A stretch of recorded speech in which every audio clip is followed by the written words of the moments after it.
What's up, J-Stars? It's your boy, John Johnson, back again with another video. I got some tips and tricks for you. We already know that I'm the king of free food on campus, but what you might not know is I'm also the most efficient man. Let's get right into it.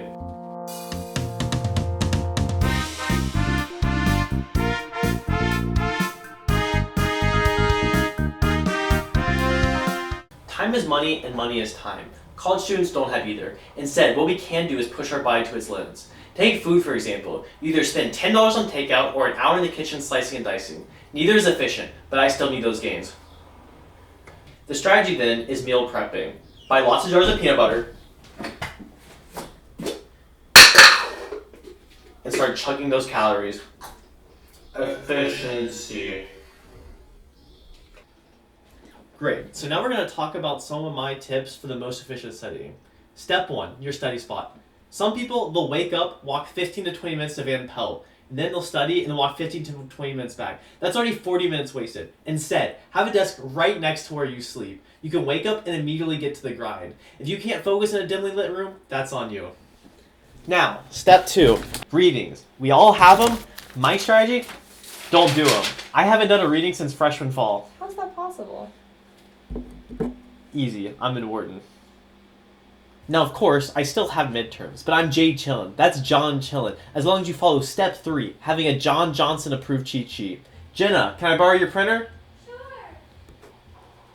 Now, of course, I have my free Wharton printing money, but that would require me to leave my house, which, as we've already established, is a waste of time. Look at that. I put 15 weeks of presentations on one page, printed out, and bam, couldn't fail if I tried. How are you going to be able to read all that in the exam?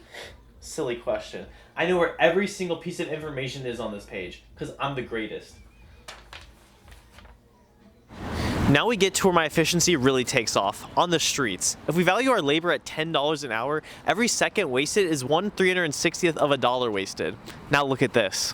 Now at this point, some people start to get nervous. But for me, everything up to the last second is fair game.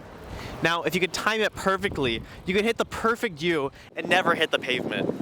Another efficiency tip, no cars are coming, do something called John walking. That's jaywalking for short. I do it all the time. So, do you ever run across the road to make the traffic light? Ew, no. Have some self-respect. It's called a crosswalk, not a cross run. Anyway, now for my second piece of street smarts, the strength of diagonals. Math is for nerds, but a squared plus b squared equals c squared is the greatest mathematical discovery ever. Utilizing the strength of the diagonals, I minimize the distance between any 2 points. Like, if you're coming from 40th and Spruce and going to Huntsman Hall or beyond, and you're not utilizing the high-rise field diagonal, what are you doing? I counted my steps 100 times and found that on average, I take 120 less steps. For an average walker, that's about 60 seconds, but for me, that's 40 seconds or about 10 cents saved. Now, pathing optimally is not always possible with the paved path set out before you. A lot of people, they'll just follow those. But true legends, true trailblazers like John Johnson make their own way. Right here, we have the John Johnson approved path. You gotta make this route. Actually, cut. This should be the Carson Shoemaker path. John Johnson is Carson Shoemaker. Nah, but like if this video gets big, then people might actually think this is the John Johnson path and not the Carson Shoemaker path. Now, a true trailblazer paves his own path. This is the Carson Shoemaker path, named after another pathing legend. And that's how you be the most efficient man on campus. So what do you do with all your free time? Great question. I get to focus on the big things in life, like changing the world.